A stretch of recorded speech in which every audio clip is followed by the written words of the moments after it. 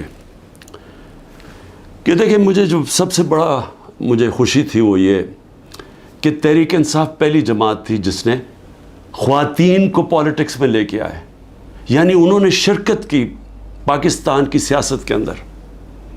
مجھے فخر اس لیے ہے کہ یہ جو پاکستان موومنٹ تھی اس میں میری والدہ بتاتی ہیں کہ عورتیں کتنی شرکت کرتی تھیں اس پاکستان موومنٹ کے اندر. تو یہ پہلی دفعہ اس طرح عورتوں نے اتنی تعداد میں شرکت کی. ہم جو بائی الیکشنز جیتے، یاد رکھیں کہ جو ہم بائی الیکشنز جیتے ہیں 37 میں سے 30 بائی الیکشن ہم جیتے ہیں، اس میں عورتوں کا بہت بڑا ٹرن آؤٹ تھا. یہاں الیکشن کمیشن کو مصیبت پڑی ہوتی ہے کہ اگر اتنی عورتیں نہ پولنگ اسٹیشن پر نکلی تو ہم الیکشن کینسل کر دیں گے. یہاں ریکارڈ ٹرن آؤٹ ہوا عورتوں کا جس سے ہم نے بائی الیکشنز جیتے. لیکن جو اس حکومت نے کیا ہے عورتوں کے ساتھ جو کیا ہے، پہلے تو یہ چھوڑے نا کہ ہمارا دین کیا کہتا ہے کہ کیسے کیا رویہ ہمارا ہونا چاہیے اسلام میں عورتوں کے ساتھ. اس کے بعد ہمارا جو کلچر ہے، میں بار بار لوگوں کو بتاتا ہوں کہ میں جب پہلی دفعہ باہر گیا پاکستان سے تو میں حیران ہو گیا.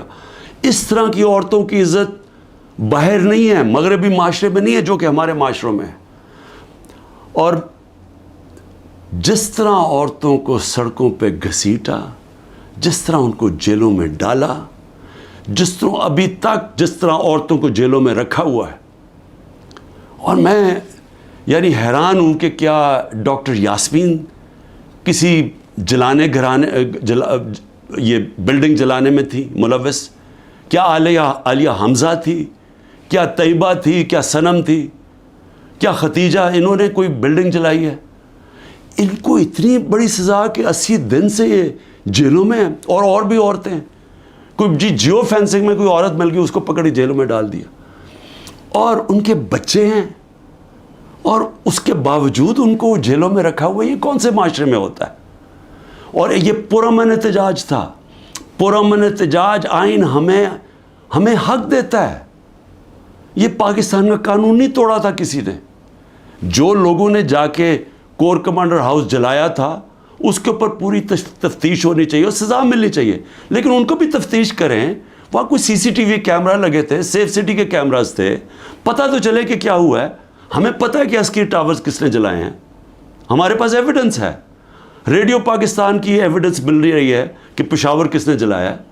تو ایک ون سائیڈڈ ویو دے کے تو ساروں کو ہی اوپر ایکشن لے لیا جس میں عورتیں جیلوں میں ڈال دی.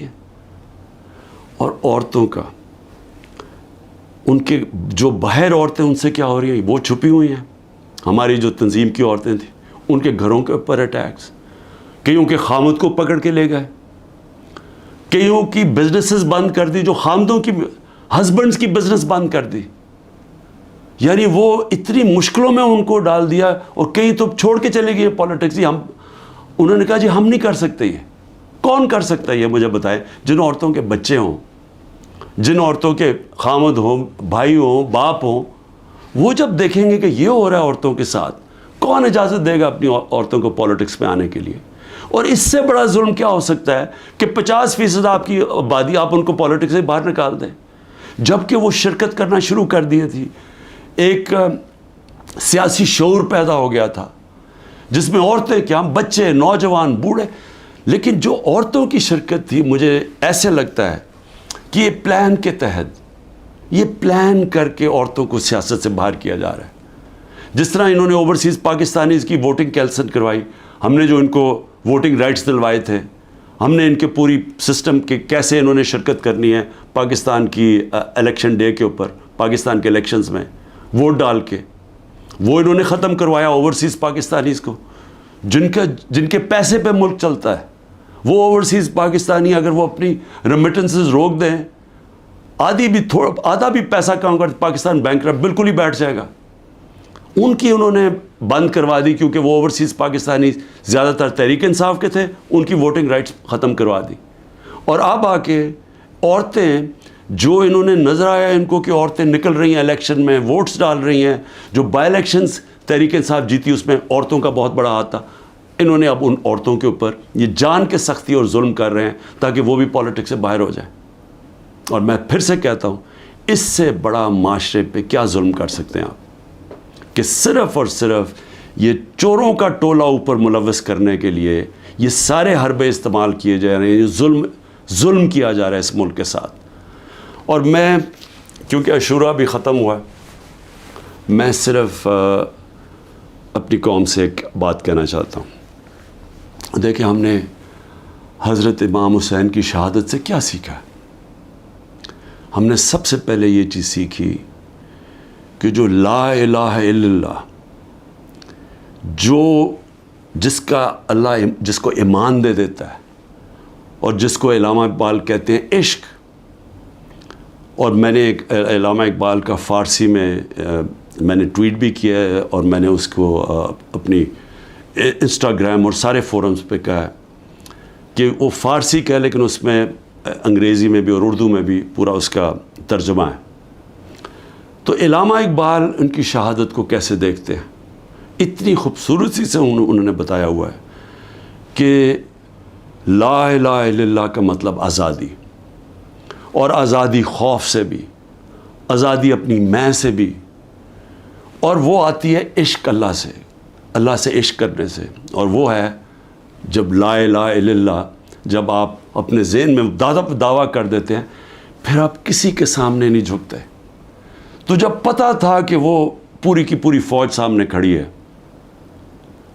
پیچھے نہیں ہٹے، جھکے نہیں۔ اور جو ان کی شہادت تھی، جس طرح علامہ اقبال کہتے ہیں کہ صدیوں تک مسلمان جب کھڑا ہوتا تھا ظلم کے خلاف، غلامی کے خلاف، تو وہ لا الہ الا اللہ اور امام حسین، حضرت امام حسین کی جو شہادت تھی وہ ہمیشہ یاد رکھتا تھا۔ وہ جو پتہ ہوتے ہوئے ایک انسان کو کہ ہم جیت نہیں سکتے، یعنی کوئی میری موت ہے، میں یہ جو اب کھڑا ہوں اسٹینڈ کے اوپر تو میں زندہ نہیں رہوں گا، اس کے باوجود وہ عشق کتنا ہوتا ہے اوپر والے کے ساتھ کہ وہ کہتا ہے کہ میں یہ کوئی نہ سمجھے کہ میں خوف کے بت کی وجہ سے کسی کے سامنے جھک گیا ہوں۔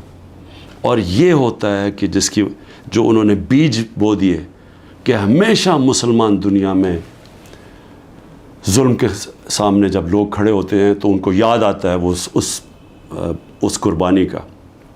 اور یہ بھی یاد رکھیں کہ یزید نے کیسے یہ ظلم ہونے دیا تھا، وہ کیوں کامیاب ہوا، کیونکہ کوفہ کے لوگ اتنے خوف زدہ تھے۔ اس نے اپنا ظالم گورنر کو رکھا تھا، اس کے ظلم کی وجہ سے وہ اتنے سہمے ہوئے تھے، وہ اتنے ڈر گئے تھے یزید کے ظلم سے کہ وہ نکلے نہیں۔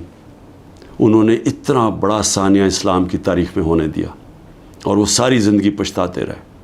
تو آج میرے پاکستانیوں یہ یاد رکھیں، یہ جو ظلم کیا جا رہا ہے، آپ کے اوپر خوف ڈالا جا رہا ہے کہ یہ جی وہ جیل میں پکڑ لیں گے، وہ گھر توڑ دیں گے، وہ یہ کر دیں گے، وہ مار دیں گے، وہ وہ ویگو ڈالا آ جائے گا. آپ اس سے اپنے آپ کو آزاد کریں. یہ جس وقت آپ نے یہ فیصلہ کیا کہ ہم رائے حق کے اوپر کھڑے ہیں, ہم ظلم کے سامنے نہیں جھکتے, ہم اپنی آزادی لے لیں گے. ہم یہ چھوٹا سا طبقہ جو ٹولہ اوپر بیٹھ کے سارے ملک کے وسائل کے اوپر بھی قابو کر کے بیٹھا ہے, چوری یہ کرتا ہے, ملک پیسہ باہر بھیج دیتا ہے. احتساب جو عام لوگوں کے لیے چھوٹی چھوٹی چوریوں میں لوگوں کو جیلوں میں بھرا ہوا ہے, اور جنہوں نے نہیں بھی چوری کی طاقتور کے سامنے وہ آتا ہے اس کو جیلوں میں ڈال دیتے ہیں. لیکن ان کے لیے NRO مل جاتا ہے ان کو.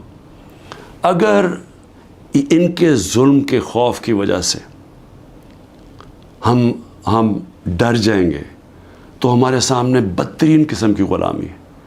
اور اگر یہ اس موقع پہ, تاریخ کے اس موقع پہ ہم کھڑے ہو جائیں گے, ہم اپنے آپ کو آزاد کر دیں گے. اور آزادی آئے گی انصاف سے.